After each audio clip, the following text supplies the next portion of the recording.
এই মূর্তিটা ছিল পাথরঘাটা মনোহর কালের। এটার আসলে থিমটা এত সুন্দর ছিল। শৈল্পিক একটা ব্যাপার এবং মূর্তিটাও একটু গতানুগতিক ধাঁচ থেকে ভিন্ন ধরনের।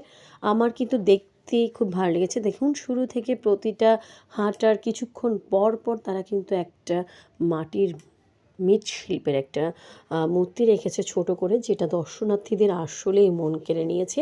পাশাপাশি হচ্ছে যতই আপনি যাচ্ছেন ততই কিন্তু ছোট, ছোট অনেক মূর্তি দেখা যায় এবং সর্বশেষ পর্যায়ে যখন আমরা সঠিক অর্থাৎ মঞ্চে অর্থাৎ প্রতিমাটা যেখানে রাখা হয়েছে সেখানে পৌঁছালাম।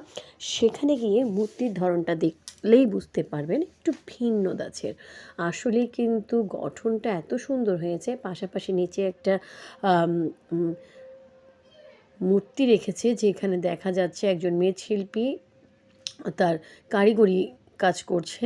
সেটা আসলে একটা অসাধারণ এবং পাশাপাশি দেখতে পাচ্ছেন মূর্তির যে ব্যাকগ্রাউন্ডটা সেটা অন্য সব কিছু থেকে অন্যরকম। আমার কিন্তু খুবই ভালো লেগেছে।